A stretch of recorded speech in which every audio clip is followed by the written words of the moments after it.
இன்னொரு கேள்வி இருக்குமா? சொல்லுங்க. இப்போ கர்ப்பஸ்திரிங்க மாசமா இருக்காங்க, நிறைய மாதம் கர்ப்பிணி ஆகி வளக்காப்பு செய்கிறாங்க இல்லையா? அப்போ அந்த வளக்காப்பு செய்யும் போது அந்த முதுகு பின்னாடி பால் வைப்பாங்க,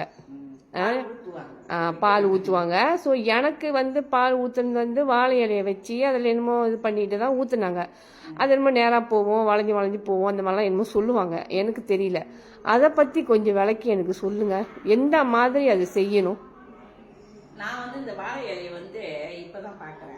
நானும் செஞ்சுருக்கிறேன். அந்த சாங்கியம் முதுகு குத்து தான் நம்ம சொல்லுவோம். உங்களை முழுமையா முதுகு குத்துல பாலை ஊற்றி பால் நேரம் அது ஊற்றுனா அந்த சாரி வீணா போகும்.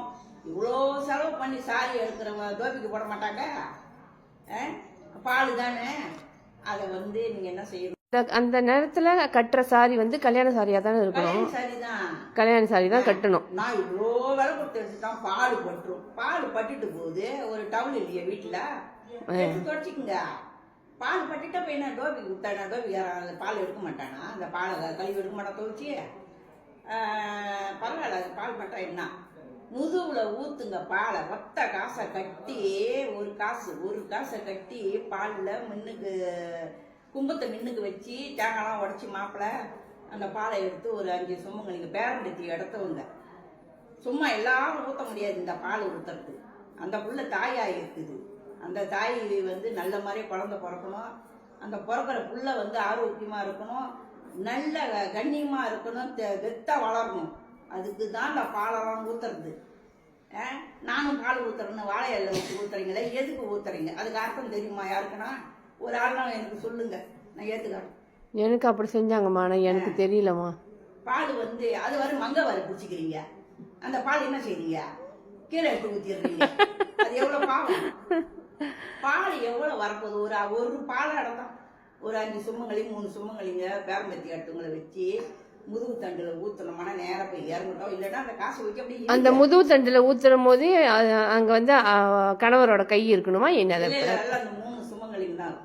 சுமங்கலிங்க பார்க்க வேண்டியதான்.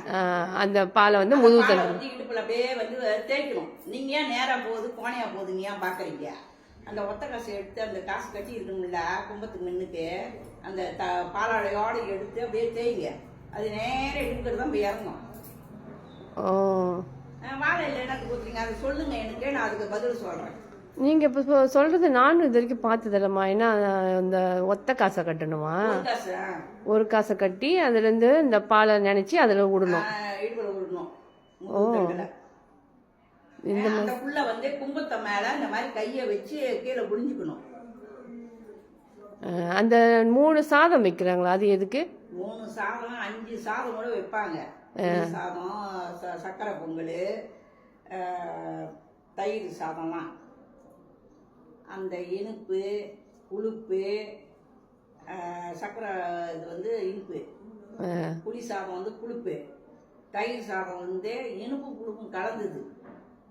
அதெல்லாம் இந்த புள்ளிக்கு ஏன் ஊட்டுறாங்கன்னா, பிறக்க போகிற புள்ளிக்கு ஆரோக்கியமாக புள்ள இருக்கும். அதுக்கு தான் இந்த சுமங்கலிங்கெல்லாம் சேர்ந்து அது ஊட்டுறது.